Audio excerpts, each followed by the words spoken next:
ತಮಿಳುನಾಡು ವಿಧಾನಸಭಾ ಚುನಾವಣೆಯ ಮತ ಎಣಿಕೆ ಪ್ರಕ್ರಿಯೆ ಅಂತಿಮ ಹಂತದತ್ತ ಸಾಗ್ತಾ ಇದ್ದು ಇಡೀ ದೇಶದ ಗಮನ ಸೆಳೆದಿದ್ದ ದಳಪತಿ ವಿಜಯ್ ನೇತೃತ್ವದ ತಮಿಳಿಗ ವೆಟ್ರಿ ಕಳಗಂ ಪಕ್ಷ ಅಭೂತಪೂರ್ವ ಮುನ್ನಡೆಯನ್ನ ಸಾಧಿಸ್ತಾ ಇದೆ.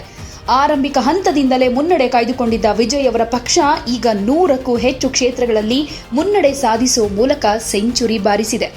ಈ ಬೆಳವಣಿಗೆ ದ್ರಾವಿಡ ರಾಜಕಾರಣದ ದಿಗ್ಗಜ ಪಕ್ಷಗಳಾದ ಡಿಎಂಕೆ ಹಾಗೆ ಎಐಎಡಿಎಂಕೆಗೆ ಭಾರೀ ಆಘಾತ ಕೊಟ್ಟಿದೆ. ಕಳೆದ 5 ವರ್ಷಗಳಿಂದ ಅಧಿಕಾರದ ಚುಕ್ಕಾಣಿ ಹಿಡಿದಿದ್ದ ಎಂಕೆ ಸ್ಟಾಲಿನ್ ನೇತೃತ್ವದ ಡಿಎಂಕೆ ಮೈತ್ರಿಕೂಟಕ್ಕೆ ಈ ಫಲಿತಾಂಶ ದೊಡ್ಡ ಹಿನ್ನಡೆಯಾಗಿ ಪರಿಣಮಿಸಿದೆ. ಸದ್ಯದ ಮಾಹಿತಿ ಪ್ರಕಾರ ಡಿಎಂಕೆ 52 ಕ್ಷೇತ್ರಗಳಲ್ಲಿ ಮಾತ್ರ ಮುನ್ನಡೆ ಸಾಧಿಸಿದ್ದು, ಆಡಳಿತ ವಿರೋಧಿ ಅಲೆ ಮತ್ತು ವಿಜಯ್ ಅವರ ಜನಪ್ರಿಯತೆ ಸ್ಟಾಲಿನ್ ಅವರ ಲೆಕ್ಕಾಚಾರವನ್ನೇ ಉಲ್ಟಂ ಪಲ್ಟಾ ಮಾಡಿದೆ.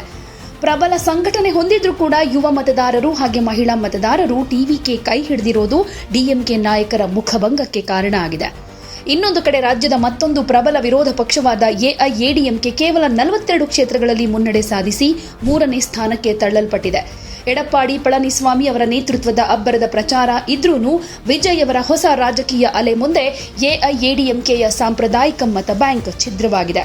ದಶಕಗಳಿಂದ ತಮಿಳುನಾಡು ಕಂಡಿದ್ದ ದ್ವಿಪಕ್ಷೀಯ ರಾಜಕಾರಣಕ್ಕೆ ವಿಜಯ್ ಅವರು ತೆರೆ ಎಳೆದಿದ್ದು 3ನೇ ಪರ್ಯಾಯ ಶಕ್ತಿಯಾಗಿ ಉದಯಿಸಿದ್ದಾರೆ.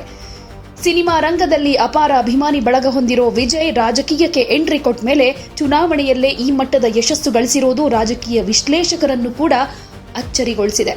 ಟಿವಿಕೆ ಅಭ್ಯರ್ಥಿಗಳು ಅನೇಕ ಕ್ಷೇತ್ರಗಳಲ್ಲಿ ಭರ್ಜರಿ ಮತಗಳ ಅಂತರದಿಂದ ಮುನ್ನಡೆ ಸಾಧಿಸಿದ್ದು, ಚೆನ್ನೈ ಸೇರಿದಂತೆ ಪ್ರಮುಖ ನಗರ ಪ್ರದೇಶಗಳಲ್ಲಿ ವಿಜಯ್ ಪರ ಅಲೆ ಎದ್ದಿರೋದು ಸ್ಪಷ್ಟವಾಗಿ ಕಾಣಿಸ್ತಾ ಇದೆ. ಈ ಫಲಿತಾಂಶ ತಮಿಳುನಾಡು ರಾಜಕಾರಣದಲ್ಲಿ ಹೊಸ ಯುಗದ ಆರಂಭ ಅಂತ ವಿಶ್ಲೇಷಣೆ ಮಾಡಲಾಗ್ತಾ ಇದೆ.